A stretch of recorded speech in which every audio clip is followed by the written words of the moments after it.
Welcome back, everyone, to another deep dive. Today we're going to be talking about a really interesting perspective on financial success. Oh, yeah. One that's kind of inspired by this sort of like ancient wisdom kind of stuff. Okay. The kind of advice that stood the test of time, right? We look at how some of these like age-old principles can actually be surprisingly relevant to our modern lives. Mm-hmm. Especially when it comes to like building wealth and things. It is fascinating how often we see those kind of things, pop up. It's almost like you'd think financial advice would be very current, you know what I mean? Right. But some of those principles, man, they just stick around. Totally. And it's almost like a breath of fresh air to hear it. You know what I mean? Yeah. Because we're so used to hearing the same old advice over and over. Totally. Like, get a good education, find a stable job, work your way up the corporate ladder. Yeah.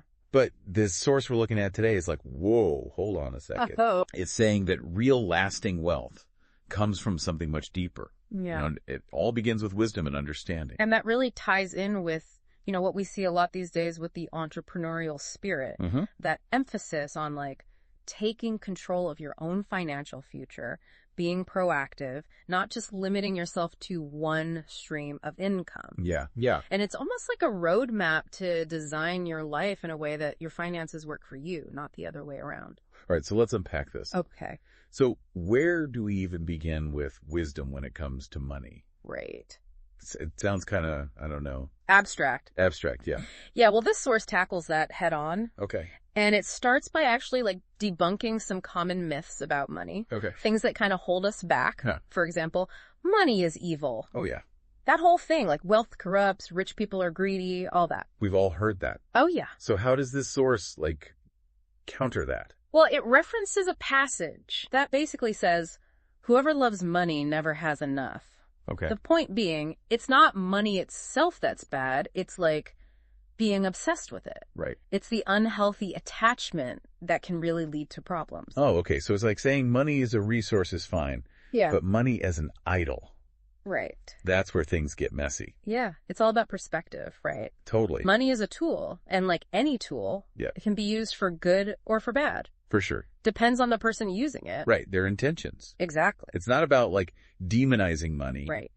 It's about understanding its true nature. Yes. And then using it wisely. Right. And there's another myth that the source goes after, and that is the idea that spiritual people, they have to be poor. Oh, right. There's some virtue in being poor. Yeah, prosperity and faith can't coexist. Exactly. But the source pushes back on that pretty hard. Oh, yeah. By highlighting all these examples of people from history who were both, incredibly wealthy and also deeply spiritual. Gotcha. So that whole idea that you can't have both just doesn't hold up. Yeah. It is interesting how these limiting beliefs kind of creep in. Right. Yeah. It's there's almost a subconscious bias against success. Yeah. And that's why it's so important to check those assumptions. Yeah. Because if we're starting from a place of believing that wealth is bad or it somehow goes against our values, we might be setting ourselves up to fail. Right. Yeah. So we've tackled some money myths. That's really helpful to kind of set the stage. Yeah. But what about the practical side of things? Okay. Where does wisdom actually come in when we're making financial decisions? Well, that's where financial education comes in. Okay. The source really emphasizes that. Gotcha. It argues that no matter how much money you have, understanding how it works is just essential. It's not just about earning it. Right. It's about knowing how to manage it. Exactly. And the source uses this great analogy. Trying to manage money without financial knowledge is like trying to carry something really heavy without having built up your strength. Oh, I see. You're going to get hurt, Yeah, you're going to struggle, you're going to drop it, you're going to hurt yourself. Right. It's financial literacy is not just a nice bonus, it's essential. Totally. To avoid risk and making bad decisions. Exactly. It's you're giving yourself the tools and the training to handle your finances well. Right. And then also to avoid being manipulated. Oh, absolutely. Falling for those get-rich-quick schemes. If you understand the fundamentals, you're not going to fall for that stuff. Right, exactly. Yeah. Okay, I'm seeing how this ties back to the wisdom idea. Uh-huh. It's not just knowledge. It's applying that knowledge well. And this is where it gets really interesting. Okay. The source goes on to talk about cultivating an entrepreneurial mindset. Okay. And not even just if you want to start a business. Right. But just as a way of approaching your whole financial life. Oh, okay. So not just being your own boss. That's right. But a way of thinking about money. Exactly. All right. And the source uses this really memorable story to kind of get this point across. Okay. And it's a story about a little creature who's known for, working really hard and always preparing. Was it the one where it says, like, go to the, you sluggard, consider its ways and be wise? Yeah, that's the one. Okay, yeah. This little creature, it's always busy, always working, always getting ready for the future. Right. It's not waiting for a handout. It's not relying on luck. It's like taking initiative and creating its own security. So it's about, like, self-reliance, foresight, and consistent effort. Yeah, and that's really the heart of the entrepreneurial mindset, Right. It's about being proactive, seeing opportunities, creating value, even when it's not obvious. Okay, so how would that apply to someone who's not, like, trying to start a typical business? That's a great question. Like, what does an entrepreneurial mindset look like day to day? Well, it's about looking beyond, the limitations of a traditional job and seeing the possibilities that are out there. Uh-huh. It's about being open to new ideas, taking calculated risks, and believing in yourself. Well, it's kind of like a shift in perspective. Totally. Like going from passive to a more active and engaged way of thinking about your finances. Yeah, and the benefit, well, you get more control over your financial future, you're more resilient when things get tough, and you see opportunities other people miss. Oh, for sure. Yeah. That makes total sense. It's about taking ownership rather than just waiting for things to happen to you. That's it. Okay, we've covered a lot already. Yeah. But I'm really curious to hear more about how, this ancient wisdom applies to the challenges we face today. Well, there's this one powerful idea that I think is really relevant now. Okay. And that's the idea of turning a crisis into an opportunity. Ooh, I like that. Right. Turning lemons into lemonade. Yeah, exactly. The source emphasizes that challenges are going to happen, but they also show us what we're capable of. Right. So it's like finding the silver lining. Yeah, and there's this great line in the source. If you falter in the day of adversity, your strength is small. It's like a reminder that tough times show us what we're really made of. Wow, that's a good one. Yeah. It's like those challenges force us to, dig deep and discover all this strength that we didn't even know we had. Totally. And it's interesting how that connects to financial setbacks. It's easy to get discouraged when we have, financial losses or unexpected expenses pop up. Right. But the source is saying, see those setbacks as opportunities for growth and innovation. So, instead of seeing a crisis as a dead end, Yeah. it's reframing it as a chance to reassess and adapt. Exactly. Think about it. When things are going well, it's easy to get complacent. Right. But when we hit a crisis, we got to think outside the box, come up with new solutions. That's so true. It's like adversity pushes us to be creative. Yeah. That's when we find those hidden talents. So the takeaway for the listener here is to see those crises as opportunities, right? Yeah. Solid. A chance to get better, learn, and come out even stronger. It's all about resilience. Okay. I'm really starting to see how these old principles apply today. Yeah. It's not just about money. It's about a way of thinking that helps you get through those tough times. It's a mindset. Right, exactly. And that leads us to the final and maybe most important part of this wisdom-based approach to wealth. Persistence. Persistence. Ah, yeah, that's what separates the dreamers from the doers. The source is really clear about this. Yeah. It's not enough to have good ideas. It's about doing something. Right. Even when progress is slow. Yeah, taking action. It's about understanding this thing called the compound effect. Good. Small efforts over time can lead to huge results. Right. Think of it like building a muscle. Yeah, right? Exactly. You don't get ripped overnight. You got to put in the work day after day. Exactly. And that's where the wisdom comes in. It's about having the faith, believing in yourself to keep going, even when it's tough. And it's like those people who achieved great things in history. Yeah. It's like they saw their journey as part of something bigger. Right. You're not just chasing money, you're building a life. Exactly. So let's recap. Oh. What have we learned so far about this different way of looking at wealth? Well, it's definitely challenged that typical get a job, climb the ladder story. Yeah. It's suggesting that real financial success comes from wisdom, knowledge, and that entrepreneurial mindset. Right. It's about seeing money as a tool, not the end goal. Uh-huh. Real wealth is about more than just your bank account. Yeah. It's about having the freedom and security to live the life you want. And maybe the most important thing. Yeah. It's remembering that your financial journey is unique. There's no one right way to do it. Right. The key is to find what works for you, learn from your mistakes, and never stop growing. And that's Ancient wisdom in a nutshell. So as we wrap up this part of our deep dive, I gotta ask you. Yeah. What's resonating with you the most? I think for me, it's that emphasis on mindset. It's not just about learning the tricks. It's about having the right way of thinking. Right. Shifting from a mindset of scarcity to a mindset of abundance. Yeah. Going from feeling trapped to feeling empowered. Exactly. And that brings us back to those wise people from the past. Right. They weren't just rich. They understood things differently. Exactly. And that's what the source is encouraging us to do. Yeah. Look deeper. Question our assumptions. Find inspiration in unexpected places. It's like wisdom can be found anywhere. Right. Even in those old stories and proverbs. Totally. And they can still help us today. So, for everyone listening, here's something to think about as we keep going. Okay. How can you take these principles and apply them to your own situation right now? It's a challenge to think differently. It is. But it can pay off big time. Maybe it's exploring a new business idea. Maybe it's learning more about money. Maybe it's just being more proactive. Right. The important thing is to start somewhere. Take that first step. Exactly. You might surprise yourself. We'll be back with more from this source in just a bit. So before the break, we were talking about persistence. Oh, yeah. Persistence. And I think this is where things can get tricky for people. Right. Because it's one thing to have a great idea, but to stick with it when you don't see those results right away.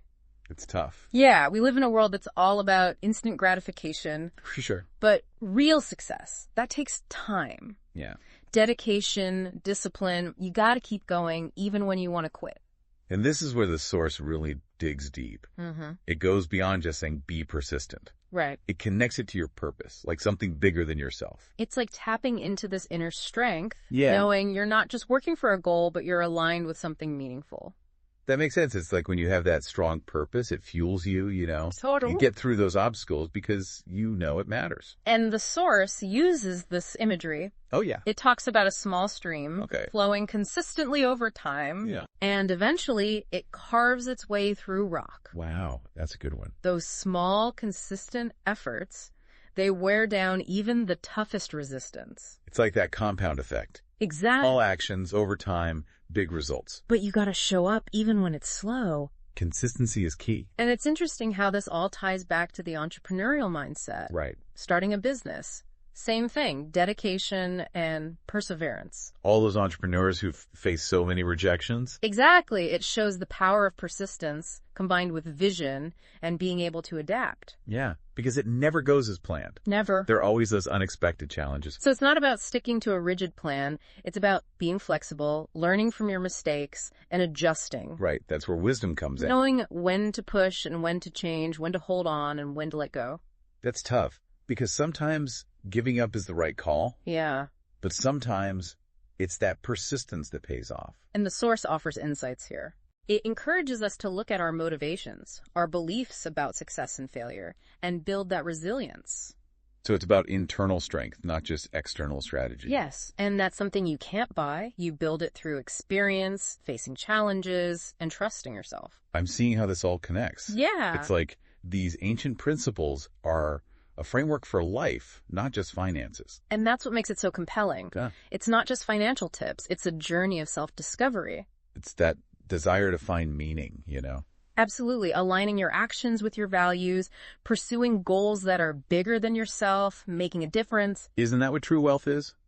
I think so. It's about living a rich life, not just having riches. So as we keep going with this, let's keep that holistic approach in mind. Okay. It's not just about money, it's about a meaningful life. Now, before we move on, I want to circle back to turning crisis into opportunity. Oh yeah, that's a good one. Especially now with so much uncertainty. It's easy to feel overwhelmed. It is, but even in the midst of difficulty, there's potential for growth. And it's not just positive thinking. It's about confronting limitations and finding new resources. It's like we're pushed to our limits and we find strength we didn't know we had. And how does that apply to finances? Well, when we have a job loss or a financial crisis, it's natural to feel scared, but the source says, see those challenges as opportunities. So instead of just reacting, Right. you're proactive, you find new solutions, maybe even new talents. It's about shifting from scarcity to possibility. It's like those entrepreneurs who started businesses during tough times. Exactly. They saw a need and they filled it. Crisis can lead to innovation. So for everyone listening, even when things are tough, you can turn it around. Yeah. Have that entrepreneurial spirit. Look for opportunities. Believe in yourself. And build that resilience. Okay, I'm feeling inspired by this conversation. Yeah. Like a roadmap for life. These principles are timeless. They apply to everyone. We all face challenges. And we all need that inner strength. And the amazing thing? What's that? This wisdom is available to everyone. It is. It's not exclusive. You can cultivate it. And that brings us back to financial education. Okay. Knowledge is power, especially with money. So it's not just about learning tricks. Right. It's about understanding how money works. Managing it wisely, using it as a tool. And that leads to another important point. What's that? Building a strong foundation. The foundation, like building a house, you need that solid base. Exactly. And this source really emphasizes those basic steps. Like what? Good habits, budgeting, managing debt, saving. Setting yourself up for success. And the source uses this analogy. It compares it to planting a tree. Oh, I like that one. You got to nurture the roots, give it time to grow. Financial security takes time. Patience, delayed gratification. We're so used to wanting things now. But with wealth, slow and steady wins the race. Like saving a bit each month might not seem like much now, but over time, it adds up. And this ties back to wisdom. How so? Thinking long term, making choices that benefit you in the future. Having that foresight. Especially now when we're constantly told to spend, spend, spend. It's like we're tempted to live beyond our means. We need that inner compass, that sense of values. Knowing what matters, what kind of life you want. And this source helps with that. Okay. It encourages us to step back, look at our values, and make sure our goals are aligned. So it's not just about getting rich. No, it's about using your resources to create a good life. A life with meaning. Having the freedom to pursue your passions, help your community, make a difference. That's a vision of wealth that I think everyone can agree on. It's not about greed. It's about having the resources to live well. So in this segment, we've talked about aligning our money with our values. It's not about the money itself. It's what you do with it. That's a great point. We'll take a short break and come back to wrap up our deep dive into this fascinating source. All right, welcome back to the deep dive. It's been quite a journey, hasn't it? Yeah, exploring this whole new way of looking at financial success. We've unpacked some pretty interesting stuff. I think it's challenged a lot of the typical ideas about money. Definitely. We usually hear it's all about hard work, hustle, luck. Right, the grind. But this source, it's saying there's more to it. Yeah, like a deeper level. A kind of wisdom beyond just the numbers. It's a different kind of intelligence, right? One that's based on values, purpose, thinking long term. That's what I like about it. It's not just about making money. It's about living a good life. So to wrap this up, what's the most valuable thing for our listeners? I think it's remembering that true wealth isn't just about money. It's about freedom, living a meaningful life, pursuing your passions, helping others. I like that it's a more holistic view. Money is a tool. It can help you achieve those things. But it's not the goal itself. It's like they say, money is a good servant but a bad master. Right, exactly. The source is saying we should be wise with our resources. Use them to create a life that reflects what we care about. So we've talked about wisdom, financial education, building a strong foundation. What are those practical steps? What can people actually do? Start with looking at your finances right now, honestly. Okay. See where you can improve. So take stock, make a plan. The source says, set clear goals. Because when you know where you're going, it's easier to stay on track. Like having a destination. And break down those big goals into smaller steps. Yeah, those huge aspirations can be intimidating. It's that saying, a journey of 1,000 miles begins with a single step. One step at a time. Focus on those small actions that build up over time. Like setting a budget, automating savings, paying down debt. Those little things make a difference. It's about building good habits. And remember, everyone's different. There's no one right way. Find what works for you, try things out, adjust as you go. That's where wisdom comes in again. Knowing what advice to take, what to avoid. It's like having an inner compass. And that comes with experience, learning from mistakes, knowing yourself. So it's about personal growth too. This source is inspiring. It's not just about tips. It's about a whole transformation. It's about living a better life. Here's a quote from the source. I think it sums it up. Okay, let's hear it. True wealth is not measured by what you possess, but by what you give back to the world. Wow. That's powerful. It's about using what you have to make a difference. So to wrap up this episode of The Deep Dive, it's been a pleasure. We hope you found this exploration insightful. And remember, financial well-being is a journey. Keep learning. Keep growing. And create a life full of abundance and purpose. Thanks for joining us.